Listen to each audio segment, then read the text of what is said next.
রাজনৈতিক বিষয়টাকে রাজনৈতিকভাবেই মোকাবেলা করা উচিত। সেখানে তো দীর্ঘদিন সামরিক বাহিনীর উপস্থিতি আছে, এক ধরনের শাসন ব্যবস্থা জারি রয়েছে। আপনি একজন মানবাধিকার কর্মীও। পার্বত্য চট্টগ্রাম ইস্যুটি আমরা গত দুদিন ধরে লক্ষ্য করছি যে সেখানে একটি ধর্ষণের ঘটনাকে কেন্দ্র করে ঘটনাটি অনেক বড় আকার ধারণ করলো। সেখানে 144 ধারা পর্যন্ত জারি করতে হলো। আমরা এর আগেও লক্ষ্য করেছি, আজকে খাগড়াছড়ির ঘটনা ঘটছে, এর আগেও আমরা লক্ষ্য করেছি যে ছোট তুচ্ছ ঘটনা থেকে সেটি বড় আকার রূপ নেয়। আসলে এটির কারণ কি, এই অশান্তির কারণ কি?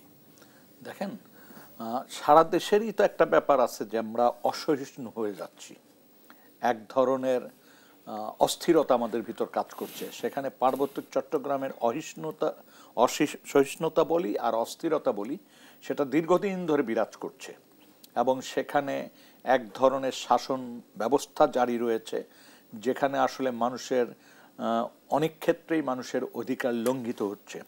একটি ঘটনা ঘটলে সেই এলাকার সেই সম্প্রদায় বা এলাকার উপর যে ধরনের নির্যাতন নিপীড়নের কথা আমরা বিভিন্ন মাধ্যমে জানতে পারি, সেটা খুবই দুঃখজনক।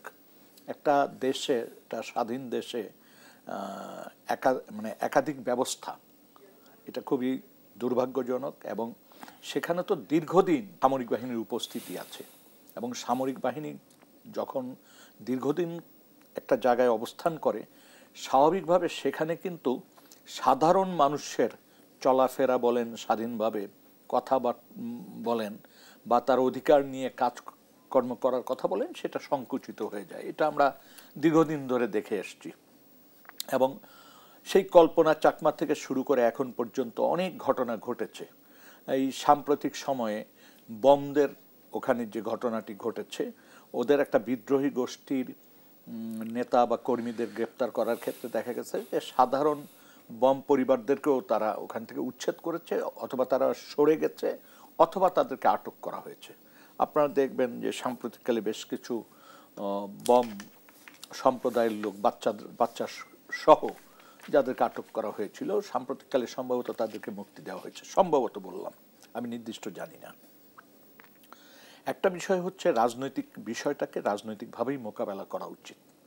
আমি মনে করি পাহাড়ের যে অশান্তি, পাহাড়ের যে সমস্যা, সেটাকে সব সরকারি অধিকাংশ ক্ষেত্রে আমরা দেখেছি সমাধানের পথটা সামরিকভাবে খুঁজেছেন।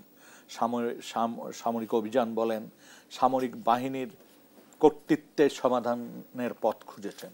কিন্তু দুর্ভাগ্যজনক হচ্ছে যে এখনো আমরা সেই একই পথে পা বাড়াচ্ছি।